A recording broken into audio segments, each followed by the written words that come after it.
three things will happen. Bruce Golden, who's buried in his iPad back there, has been a composer of this sort of what's called graphical music. It's contemporary, classical composed music. It's not free jazz. It's not just improv, although that's part of it. So what you'll be hearing here is stuff that happened back in the 60s, originally. That's when it first started happening, when the composer decided to free up the player to be able to do whatever they felt like, improvise, within a classical music context. So it would be real scores with a real conductor, and at some point someone might just go, while the rest of the people are playing with the conductor. And that's the stuff that was there. So it tended that what was the really tediously notated scores ended up being, well, let's just do this. A little wiggle. Okay, play the wiggle. And of course the classical musicians went, huh? And the jazz players and the free jazz players went, yeah, that sounds like, yeah, I see that. So they're interpreting graphics. So graphic music is interpreting by players who are improvising the stuff that's on the score. So I guess all of you have the scores, right? You should. There's enough of you. So the first piece of the program is YARS, Y-E-A-R-S. That's a pun because ARS was ours, and we had a band an ensemble in the 70s, started in 75, called Ars Supernova. And that's a tribute to. So this is Bruce Golden's score. He wrote this. This is a composition. I mean, I look like it is, but it is. And our job as interpreters of the composition is to improvise something that you think is your contribution to this, with a little bit more to it. Because these guys also, we play not in this larger unit usually, but we improvise together. That's called the group improv. And there are known rules in a sense of the way you play in a group. You listen. There's this thing we have here when we do our teachings of this kind of music called good ears. That means the very first lesson that we give in the good ears is listening. We play for a little bit and we listen for an ending. And you play the ending, or you screw it up and you get chewed out in a good way. And so you learn these things. You learn things about endings become changes and things like that. So there's all these little things that we learn here, the mom house rules, as they would be called, about how to improvise together. So they have to be thinking about that while interpreting this, while watching me, because I'm the conductor. So I have this. This will be my score. Half the band will be playing that score. This is my, quote, arrangement of that, which I just took the little outline from there and that's all this is. So they're going to improvise within this with a few rules, which I'll pass on to them. But these marks here are there's two scores here, and I'm just going to be conducting like this. And now I'm teaching them. So we're looking at years or outline. It looks like everybody has this up. For the other one, the more elaborate one, which looks like this, right? You have that on your stand and as the first piece, right? Okay. I'll be conducting from the outline because it has the marks for halftime. I'm going to set a timer. We'll pick the length of the piece first. We've got 4 choices. And here's how we'll conduct it. For 2 lines, everybody see there 2 lines? Okay, so it reads normal notation-wise, classical. It reads from your left to your right. Then it goes to the next line from your left to your right. There's only 2 lines. Got that? Everybody with me in that? Yes. Now, what you're doing is interpreting whatever you see, and the question is, when do I do that? Well, here we go. I'm conducting. Ready? I'm going to conduct the first line. Begin. No, you can play, but we'll hold off a second. No, you're interpreting your score. I'm watching a clock, trying to make sure I'm going so that I'm 1/4 of the way through the first line. And now I'm halfway through the first line. And now I'm almost to the end of the first line, get ready to go to the next line. Now on this piece, there's no gap. Second line. Second line and a quarter. Second line and a half. Second line and 3/4. End of piece, thank you. They applaud, maybe, and you guys, acknowledge that. Okay, everybody see how that goes? Okay, let's do a quick rehearsal of this. Can everybody see Evan's hands? I think we worked that out. I asked earlier. Yes? Okay. So, sometimes I have to wear white gloves, but I didn't bring them this time. I do have some work gloves, but they're not white. So. No. Everybody see okay? Okay, so we're going to start at the beginning of at the very end of the first line, for rehearsal only, very end of the first line. Okay? So here we go.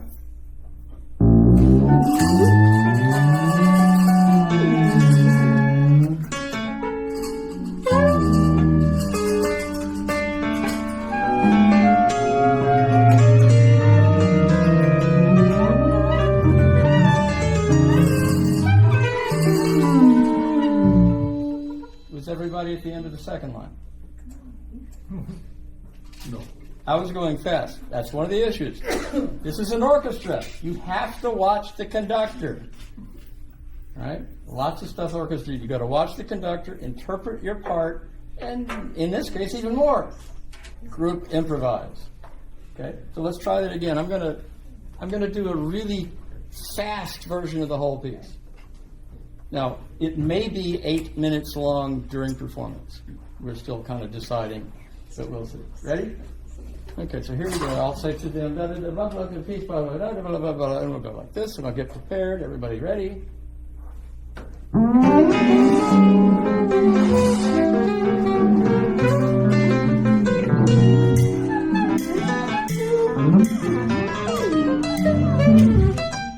Don't stop, stop, stop, stop. Is there a gap between the end of the first line and the second line? Why did you do it? Okay, bad orchestra. Bad orchestra. Okay, bad players in the orchestra. Okay, that's why we rehearse the end of the first line, the first thing, right? Okay, so try it again at the end of the first line, which is here. Ready? Yeah.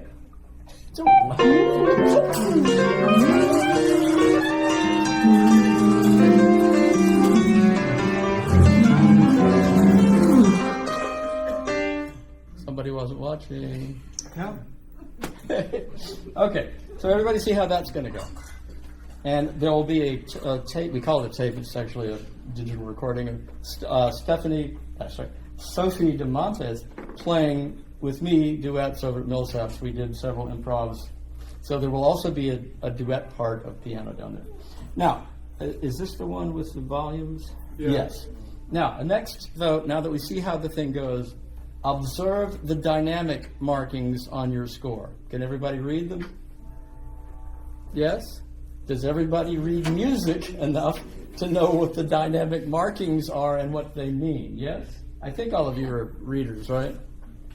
Yeah, I'll just a hint. Back in New York when I would do these ensembles, I would often have players who couldn't even read and they're doing this stuff. Or even better, contemporary classical music where you have these things called septuplets or quintuplets nested, and they're really complicated new music things.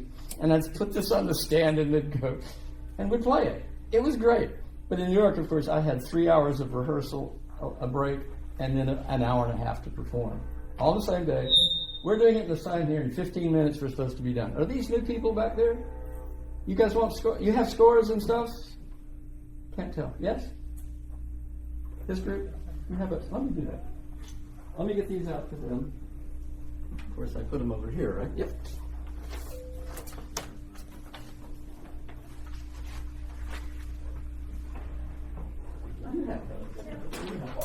There's the rest of yours down the floor.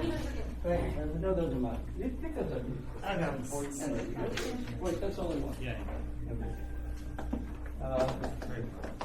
Well, no, take the whole thing. 4 pieces of paper. Program notes. Yeah, program notes and 3 wiggly line pieces. 2 wiggly lines. How many wiggly line pieces? Yeah. Oh, sorry. 2 for you guys. Yeah, you get 3. Okay. Well, in the spirit of friendship and all that, share. Sit together and share. Okay, there we go.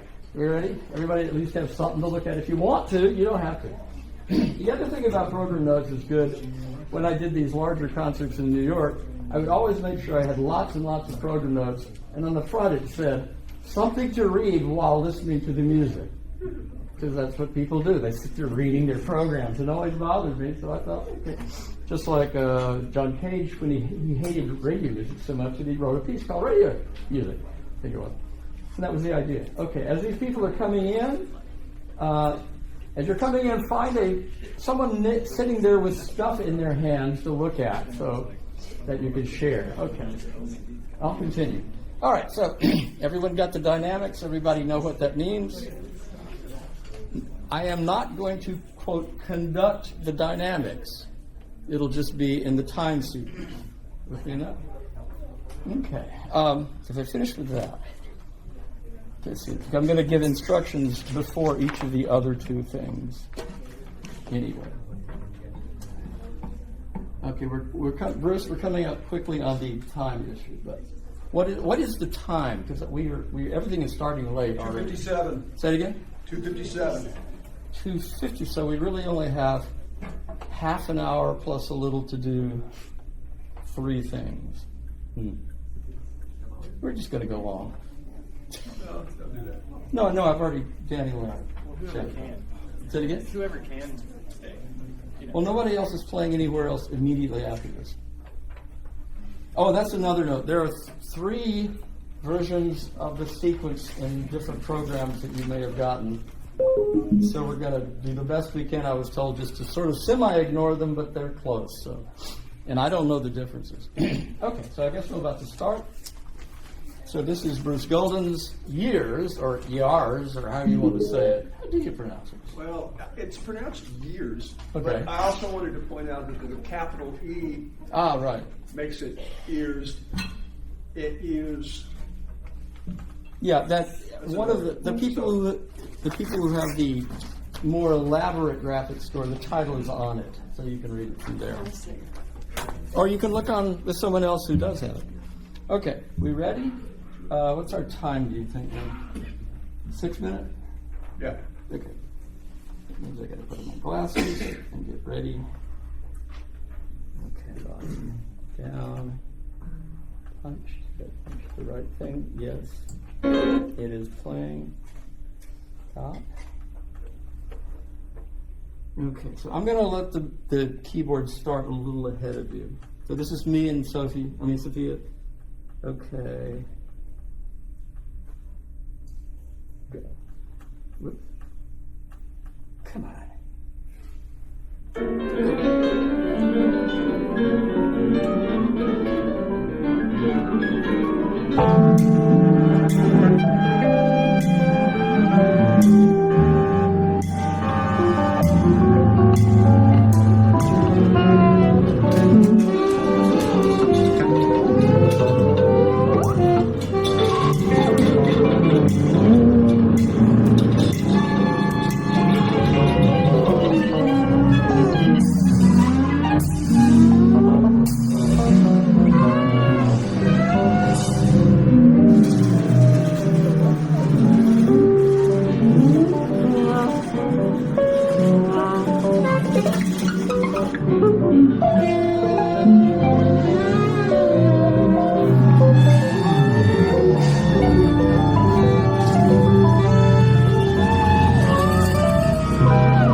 the volume that I had set to 2.8 and I didn't.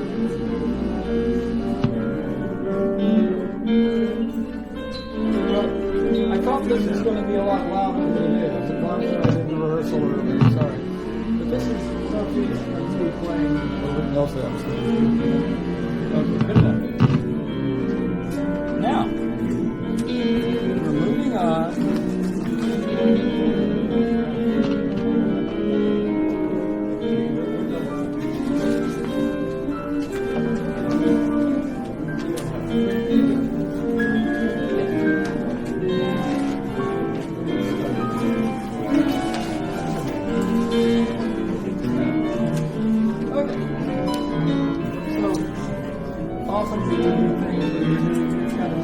Play two pieces at once or more. I've had the guys that do two pieces at once.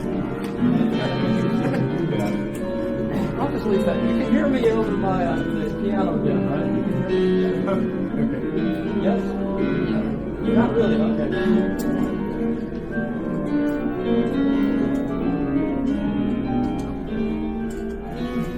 Is that more comfortable? Okay. I used to teach a lot. I mean, teach schools, and I should be able to get to the back of the room a little bit better, but I realize this is not. But it is now. I'm instructing. So, okay, can you hear me back there? Yeah, you can. Yeah. Oh, yeah. She has no idea where he is. You can tell who it is. There you go. So these are going to be performed simultaneously. Yeah. In fact, there's a. I'll explain this in first. This is a 5-color. Piece. Again, composed by Bruce Goldman. Five of the players have the single color of this, which is the color separation, and they'll be playing one of the colors. Now, this is a bunch of dots. Improvisers, including this kind of music, are instructed to interpret the dots as you will. Some versions say if it's a dot, you should go, "What?" Others go, "Oh, that just means I can play whatever I want." We don't care. For this performance, we just eliminated all. I did a whole intense, detailed arrangement, if you will, but we're not doing that. So we just got a little bit into that.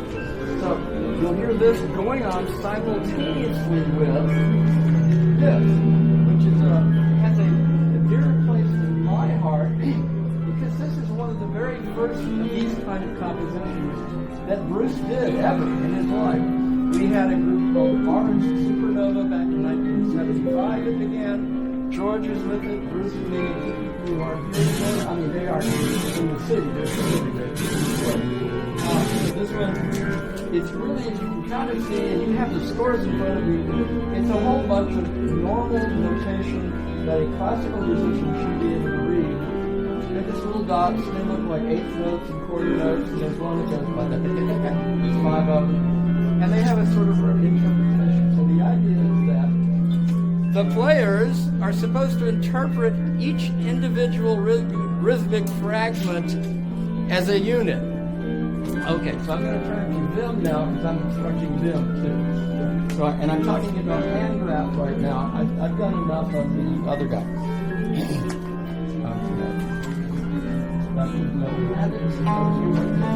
Okay.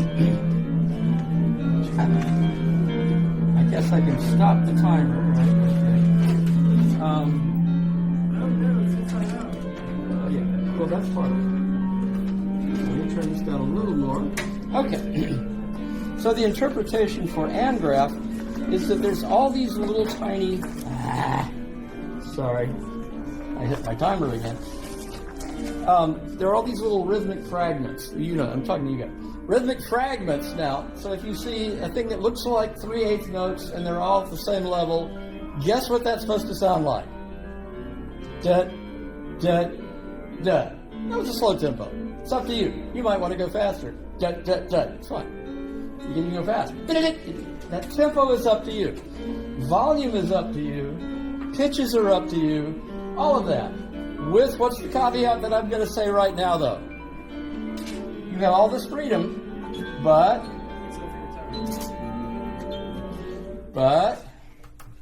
you're playing as a group, right? So try to vary your tempi so that you're not ever playing with the same tempo that someone else is. That's a good thing to get a good mix out of. If you hear the group is getting louder, what do you think you might want to do? As a good group improviser, you have, one of them is, the most simple one is get louder. The other one is get softer. The other one is slow down the tempo to keep things floating and not just going. It would be really horrible if this piece went everybody together. It would be scary. They're supposed to not be together. I'll just say this thing. One of the things that I didn't bring my T-shirt, but I should have. As a composer and a player, one of my big deals is to tell players, fight the tyranny of metricality. So you understand what that means? Dum dum dum dum dum dum dum dum dum. That's the most stupid music there is. Okay. Say it again. Say it again. Fight the tyranny of metricality. Luckily, Bruce broke this piece up, so you can't. You're not supposed to go. That would be a horrible interpretation. Now, between each of these little fragments, there's a line. Everybody see the lines between the fragments? That's where you're moving to the next fragment. You're not playing the lines that connect the fragments. Okay? It's not a pause. It's just a little gap. You should play the whole thing as a unit, following the lines. You can't jump around. Follow the lines, and make that a musical statement that fits with the group. Got that? Okay. I think that's everything for the fragment things. Yeah, I think that should be it. Okay. No, I'll do this. If you get to the right or left edge, you may flip your score 180 degrees and continue from where you were. So you kind of have to keep your eye on where you were when you do the turn. But that is a part of the piece. You can flip your score when you get to a right or left edge. Okay?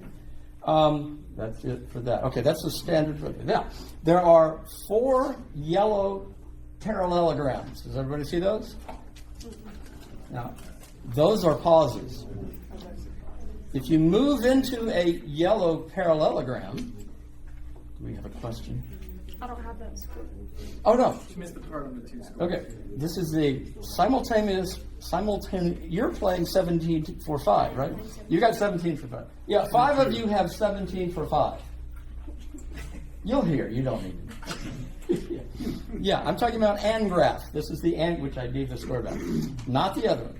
Okay, so when you may enter, when you get to a place where you can follow a line into the yellow any yellow parallelogram, that's the pause. You're just pausing there. Okay? How long is a pause? How big's the cat? It doesn't matter except that the differentiation between a line connecting 2 fragments or a parallelogram should sound like just a little gap between 2 things. A pause should sound like a pause. Everybody got it? Okay. Now, for clarity of just a little clarity thing, I'm going to ask that when you're in a pause that you raise a hand, just so that I and we know that you were there. Okay. Then you Why, Evan? just so I'll have to be able to do an ending with the other piece and me. Okay? Oh, he's playing with me. Bruce and I have been playing improvised and other music for 50 years together. Yes. Oh, there you go. 2 fisted up. Okay.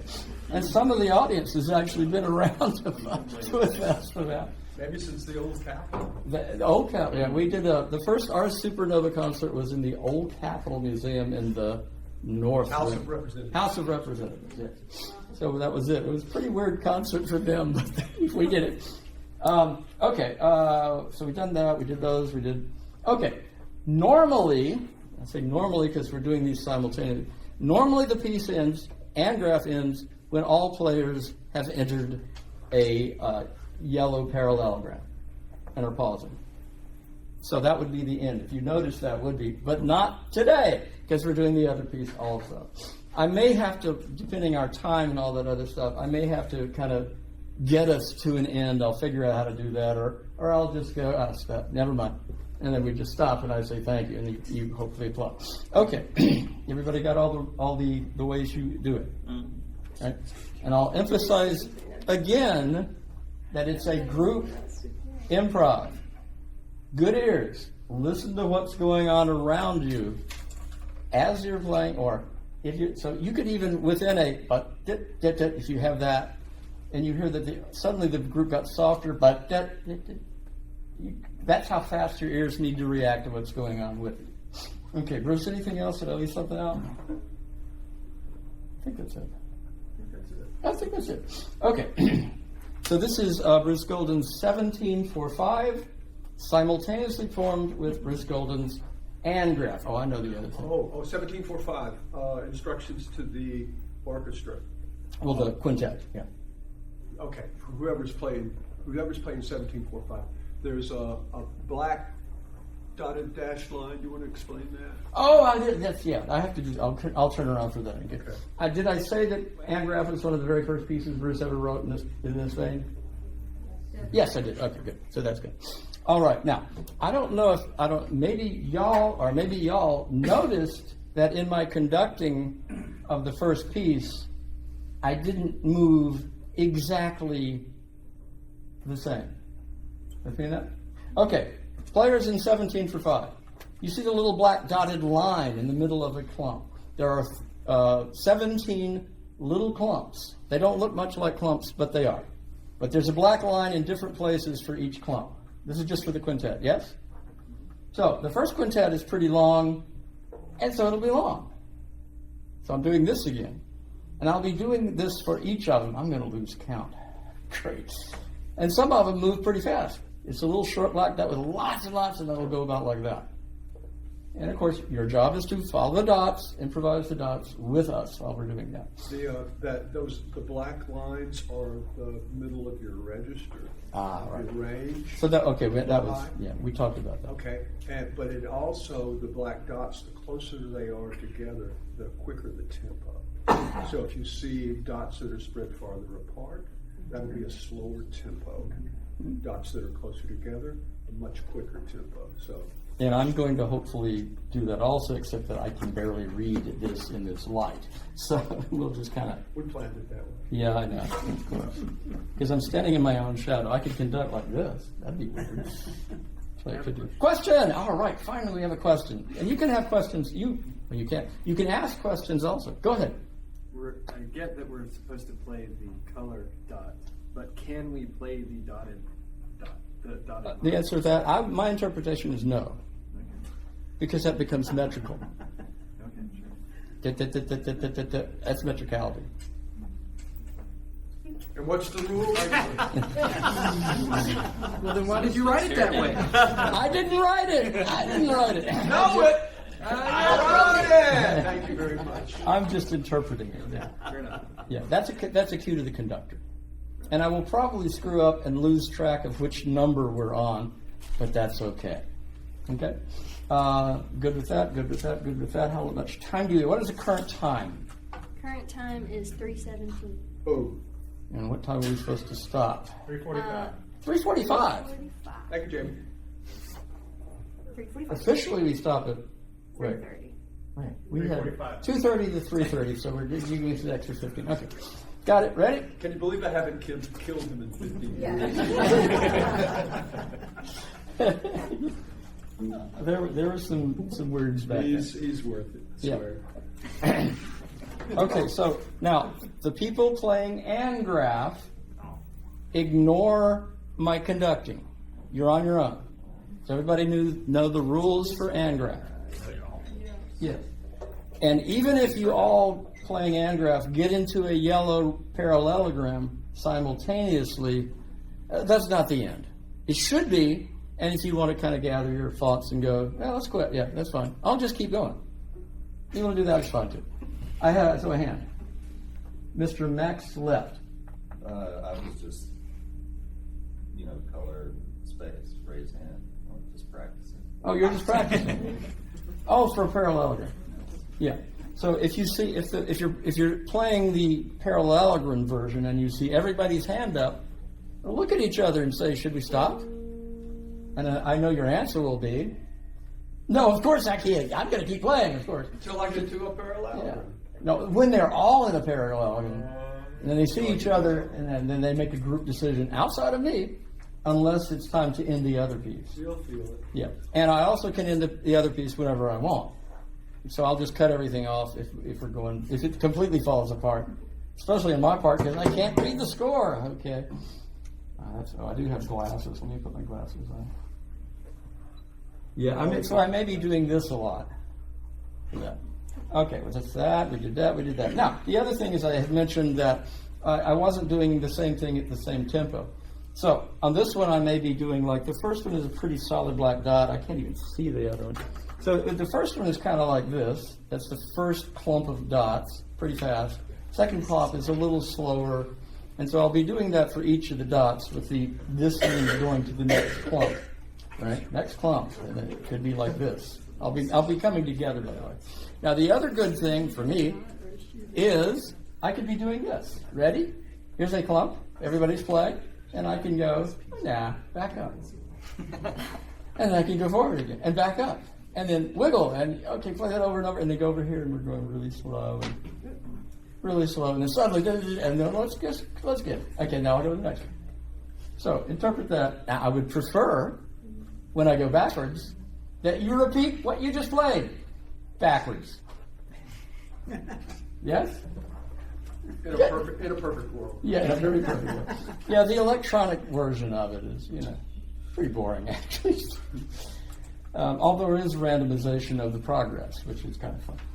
Right? You get my kind of randomization. Okay, ready? Everyone ready? So, audience, this is 17 for 5 by Bruce Golden, simultaneous with annGrf for Bruce Golden.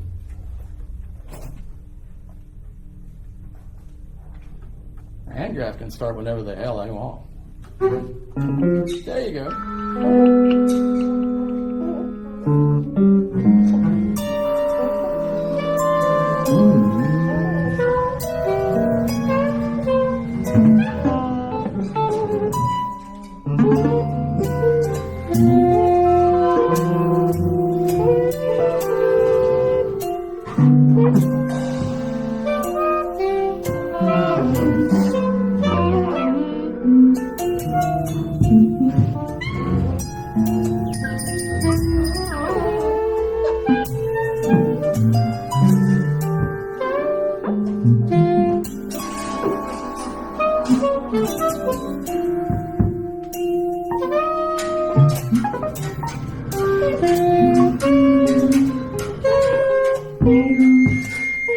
Second line.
So we've got a short bit of time, but this is the fun part for you guys.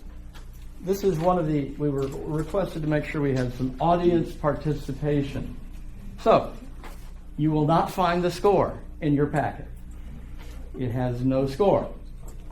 The way it works is I always conduct it, and wherever we are, I pick a phrase or the name of the building or something like that. So today it's Boundaries Move. And that is the version of this piece, which is called lean music. Originally it was a joke about skinny versus, but it's not about that at all. Guess what lean means? Come on, class. What do you think lean means?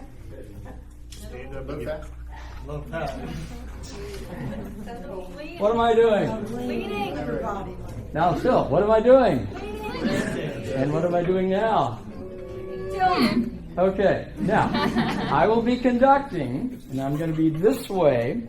So you guys, here's how lean music is conducted. Everybody see which direction my hand is pointing? Straight up. That's in the middle. That's the pause. That's just the middle for this. Then I'll start writing on the ceiling. Here's THE.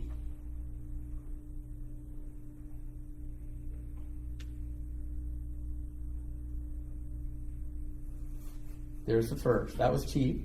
Here's H.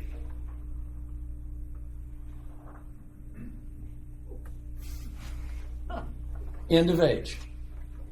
And then comes Z. Now I'm going to use a short E. Now watch what I'm starting to do. Your job is to perform the piece. Now I'll say this to them. I wrote none of the music. I wrote the piece, which is called lean music. It's an instruction to follow me and my hand as I move it. And you lean in that direction. Now, a note, for you guys leaning, that's forward. When I go towards that way, you lean towards me. When I go back, you lean back. And as you do this,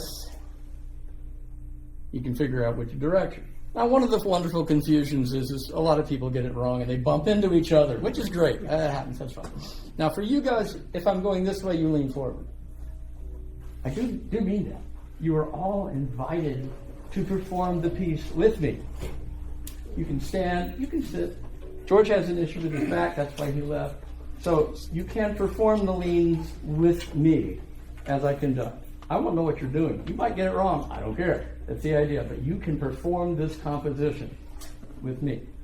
Not the musical part, but okay. Everybody understand how it works? So you'll stand, even keyboard players. You'll stand to perform. So grab an instrument that you can actually stand and play with. Don't move the stand. You might want to bump into it. And any part of it. Yes, even the rock guitarists have to stand. Situation. Still working on that. Okay. Now, just as a matter of information, I submitted this to New Music America for 1 year, a little long ago, and I was rejected, as were probably thousands of people. But I heard, because I knew one of the guys who kind of was on the committee, and he pulled me aside and he said, "You know why your piece, it was not accepted? Because they didn't think it was music." And they were right. Because I had the note in there, it's like, if the audience liked what we did, that's great. I composed it. And if they hate it, I go, well, I didn't compose that music. It's fine. I took absolutely no responsibility for the music. But you'll hear me ask them. So I'm going to ask you guys to perform lean music with me. Can you see me from there? Yeah. Okay. Yeah, you can move on. So I would request that you perform lean music with me. You know the rules. You know that's fine. You know how this works, right? Okay. I don't think we need to rehearse it. Let's get rid of that. Okay. Is everyone ready to perform lean music composed by me? Right? Now, musicians, I invite you to improvise while performing lean music. Wait, which piece am I doing?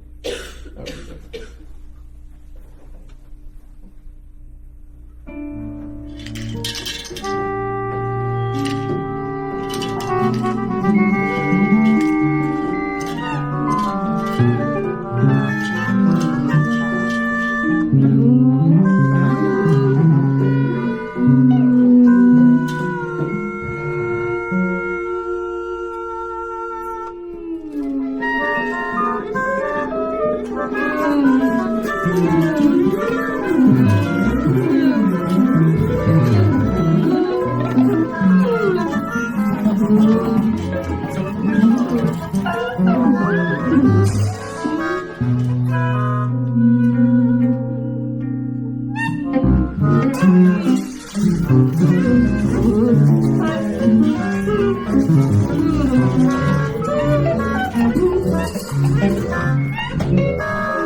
Okay. Yeah, that stops.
Thank you.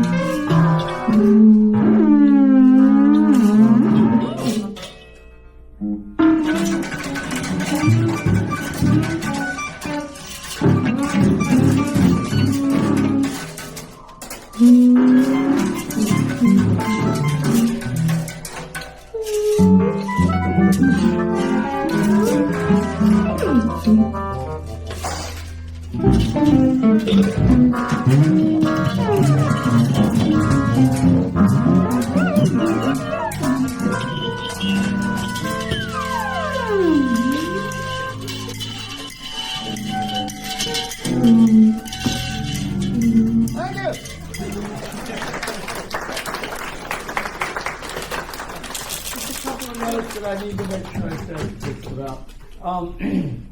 This is from a series called, what's it called to get it right? The, what's the title of the, I've lost the title. Shoot, I've lost it's the whole theory. Okay, the theory of incidental but inevitable control. A lot of pieces I compose, the other stuff, not the music. But the question, you saw it. Did you hear that the music was controlled by the composition? Yeah.